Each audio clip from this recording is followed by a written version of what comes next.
Praise the lord. దేవునికే మహిమ కలుగునుగాక. ప్రియమైన దేవుని బిడ్డలకు ప్రభువైన యేసు క్రీస్తు వారి నామములో శుభములు కలుగునుగాక. ఈ సమయములో మన దేవుడు అసమానమైన దేవుడు అన్న ఒక దేవునిలో ఉన్న గొప్పతనాన్ని మనం ధ్యానం చేద్దాం. నిర్గమాకాండములో 15వ అధ్యాయములో దేవుని సేవకుడైన మోషే 15వ అధ్యాయములోని 11వ వచనంలో ఈ రీతిగా ప్రభువుని కీర్తిస్తూ ఉన్నాడు. యెహోవా, వేల్పులలో నీ వంటి వాడు ఎవడు? పరిశుద్ధతను బట్టి నీవు మహనీయుడవు, స్తుతి కీర్తనల బట్టి పూజ్యుడవు, అద్భుతములు చేయువాడవు, నీ వంటి వాడు ఎవడు? యెహోవా, వేల్పులలో నీ వంటి వాడు ఎవడు? అద్భుతములు చేయువాడవు, నీ వంటి వాడవు ఎవడు?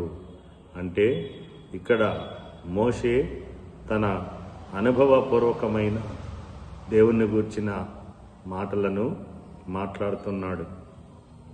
వేల్పులలో నీ వంటి వాడు ఎవడు అని ఆయన ప్రభువుని కీర్తిస్తున్నాడు.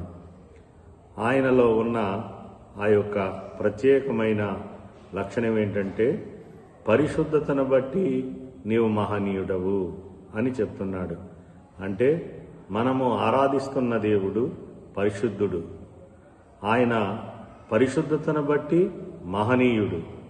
అంటే పరిశుద్ధతలో ఆయన వంటి వారు ఎవరునూ లేరు. మనం కూడా పరిశుద్ధముగా జీవించాలని తన అమూల్య రక్తధారల చేత మనల్ని పరిశుద్ధపరిచి పరిశుద్ధుల చేత ఆరాధించబడే దేవునిగా ఆయన ఉన్నాడని మనం తెలుసుకుంటాం.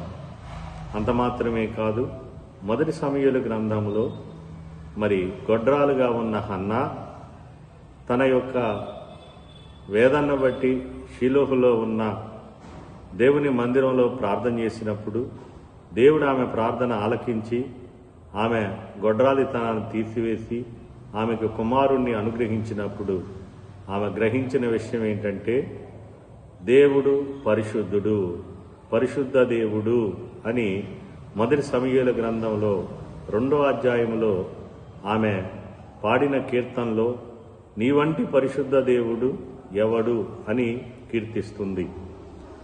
తదుపరి మనం 2వ విషయాన్ని, ప్రభువులో ఉన్న అసమానమైన సంగతిని మీకా గ్రంథంలో చూస్తాం. మీకా గ్రంథంలో 7వ అధ్యాయములో 18వ వచనములో ఈలాగున రాయబడి ఉన్నది.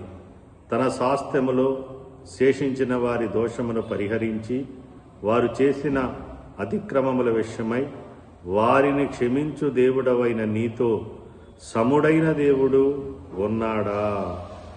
క్షమించుటలో నీతో సముడైన దేవుడు ఉన్నాడా అని మీకా ప్రభుని కీర్తిస్తూ ఉన్నాడు. మన దేవుడు క్షమించే దేవుడు. ఎవరైతే మారు మనసు పొంది పశ్చాత్తాపపడి ఆయన యొద్దకు వచ్చి ఆయన్ని విశ్వసించి ఆయన పాదాలను ఆశ్రయిస్తారో వారిని ఆయన హృదయపూర్వకముగా క్షమించే దేవుడై ఉన్నాడు. క్షమించుటకు ఆయన సిద్ధ మనస్సు కలిగిన వాడని కీర్తనల గ్రంథములో రాయబడి ఉన్నది. ఆయన దయాళుడని, క్షమించుటకు సిద్ధ మనస్సు కలిగిన వాడని కీర్తనల గ్రంథములో రాయబడి ఉన్నది. ఈ క్షమాపణ మనకు ఎంతో ప్రాముఖ్యమైనటువంటి దేవుడిచ్చేటటువంటి గొప్ప ఆధిక్యత ఉన్నది.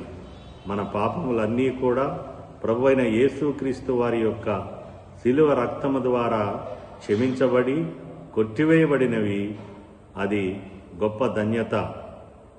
హిజ్కియా కూడా ప్రభువుని కీర్తించాడు. ఆయన నా పాపములన్నీయు నీ వీపు వెనక తట్టున పారవేసి ఉన్నావు అని ప్రభువుని కీర్తించినట్లుగా యెషయా గ్రంథములో 38వ అధ్యాయములో మనం చూస్తాం. తదుపరి మన దేవునిలో ఉన్న అసమానమైన మరి ఒక లక్షణం ద్వితీయోపదేశ కాండము 3వ అధ్యాయము 24వ వచనంలో మనం చూస్తాం.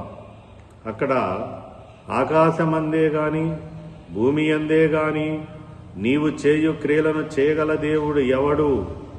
నీవు చూపు పరాక్రమమును చూపగల దేవుడు ఎవడు అని మోషే భక్తుడు ఆయన్ని కీర్తించినట్లుగా మనం ఇక్కడ చదువుకుంటున్నాం.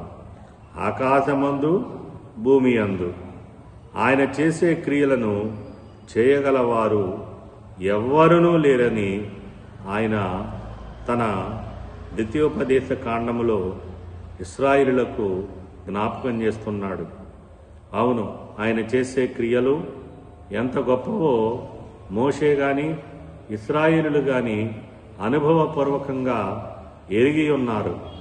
ఐగుప్తులో 10 అద్భుత క్రియలు ఆయన చేసి వారిని విమోచించాడు. ఎర్ర సముద్రం దగ్గర ఎర్ర సముద్రాన్ని పాయలు చేసి వారిని అద్దరికి చేర్చిన వాడై ఉన్నాడు. ఆయన చేసే క్రియలు ఎంతో గొప్పవి. అటువంటి చేయగలిగిన వారు ఎవరునూ లేరు. బండ నుండి వారికి నీటినిచ్చినవాడు, ఆకాశము నుండి మన్నా కురిపించి వారికి ఆహారమునిచ్చినవాడు. అందుకే మోషే ఆయన్ని కీర్తిస్తున్నాడు. నీవు చేయగల క్రియలు చేయగలిగిన దేవుడు ఎవడు అని కీర్తిస్తున్నాడు. ఇదే ద్వితీయోపదేశ కాండములో 33వ అధ్యాయములో 22వ వచనములో మోషే మరి ఒకసారి ప్రభు యొక్క అసమానమైన ఒక గొప్పతనాన్ని తెలియచేస్తూ ఉన్నాడు. అది 33వ అధ్యాయములోని 26వ వచనం. యెషూరును దేవుని పోలిన వాడెవడునూ లేడు. ఆయన నీకు సహాయము చేయుటకు ఆకాశ వాహనుడై వచ్చును, మహోన్నతుడైన మేఘ వాహనుడగును.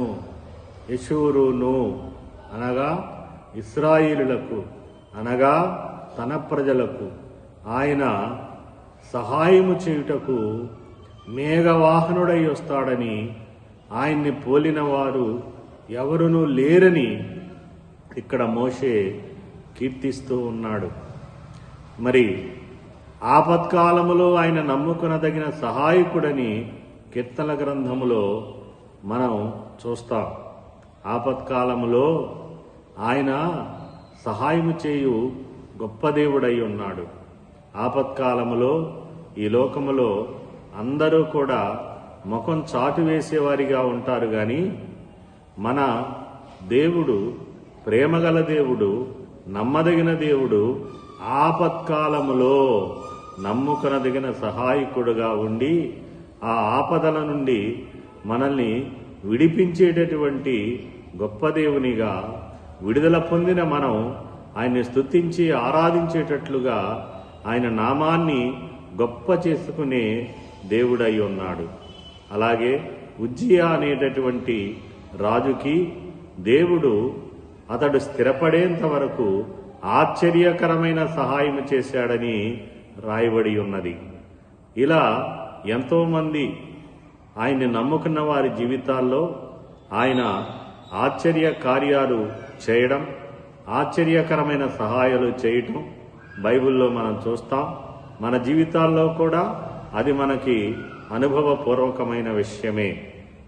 ఆయన సహాయము చేయుటలో ఆయన వంటి వారు ఎవరునూ లేరు. 5వది, ఆయన వంటి వారు ఎవరునూ లేరని, ఆయన అసమానుడని మనం మరొక విషయంలో తెలుసుకోగలుగుతాం. అది 1 రాజుల గ్రంథము 8వ అధ్యాయము 23వ వచనంలో మనం చదువుతాం. 1 రాజుల గ్రంథం 8వ అధ్యాయం 23వ వచనం. యెహోవా ఇశ్రాయేలుల దేవా, పైనున్న ఆకాశమందైనను క్రిందనున్న భూమి యందైనను నీ వంటి దేవుడొకడునూ లేడు. పూర్ణ మనస్సుతో నీ దృష్టికి అనుకూలముగా నడుచు నీ దాసుల విషయమై నీవు నిబంధనను నెరవేర్చుచు కనికరము చూపుచూ ఉండువాడవై ఉన్నావు. కనికరము చూపుచూ ఉండేవాడు.